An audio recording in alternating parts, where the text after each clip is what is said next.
জমা করে রেখে আমার জন্য দিয়েছে। সন্তান আব্বা বলছে আমাকে আম্মা তোমার কাছে কোনো টাকা আছে কিনা আমারে দাও।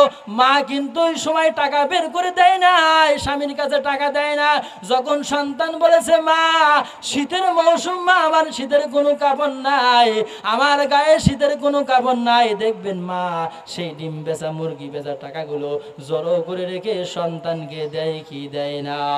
সন্তান যখন টাকাগুলো নিয়ে বাবা এবং মার টাকাগুলো নিয়ে ওই বাজার থেকে যখন শীতের কাপড়গুলো পরে যখন পরিধান করে বাবার দিকে বলছে বাবা আপনার গায়ে তো কাপড় দেখি না, আমি শীতের কাপড়টা পরছি আব্বা জান, আপনার গায়ের ভিতরে আমি দেখতে পাচ্ছি পুরাতন একটা কম্বল দেখতে পাচ্ছি, এরকম পুরাতন একখানা চাদর দেখতে পাই, ও আব্বা আপনি কি কাপড় নেবেন না?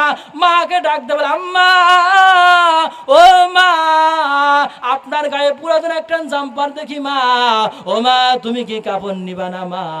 মা বলতেছে বেটা আমার কাপড় লাগবে না।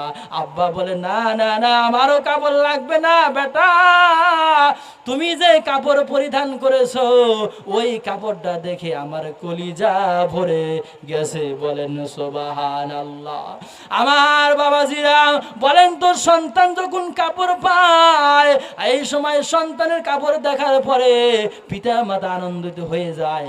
আজকে ওই পিতা মাতা তাদের অন্ধকার কবরে ঘুমায় আছে, সাদা মার্কিন কাপড় পরে যারা ঘুমায় আছে কবর থেকে ডাকতে বলে সন্তান আজকের মাহফিলে গেলে না আমার জন্য দু ফোঁটা চোখের পানি ফেলিয়া ওই আল্লাহর দরবারে একটু মোনাজাতের শরীক হলে না, আমি পিতা মাতার কবর আযাব বুঝি বন্ধ হইল না, কবরের ভিতরে কারেন্টের আগুনগুলো দাউ দাউ করে জ্বলছে, ও সন্তান আমাদের জন্য একটু চোখের পানি ফেলে দাও। আল্লাহ তাআলা কোরআন দিয়ে জানিয়ে দিলেন বান্দা ও সন্তান তোমার পিতা মাতার জন্য তোমরা যখন দোয়া করো আল্লাহ তাআলা বলেন রব্বির হামহুমা কামা রব্বায়ানি সগীরা। সন্তান যখন দোয়া করে সঙ্গে সন্তানের দোয়ার সঙ্গে সঙ্গে আল্লাহ কবুল করে নিয়ে নেয়। সন্তানের চোখের পানি নাক বরাবর আসার আগে আল্লাহ তাআলা পিতা মাতার কবর আযাব বলো বন্ধ করে দেয়। বলেন সুবহানাল্লাহ।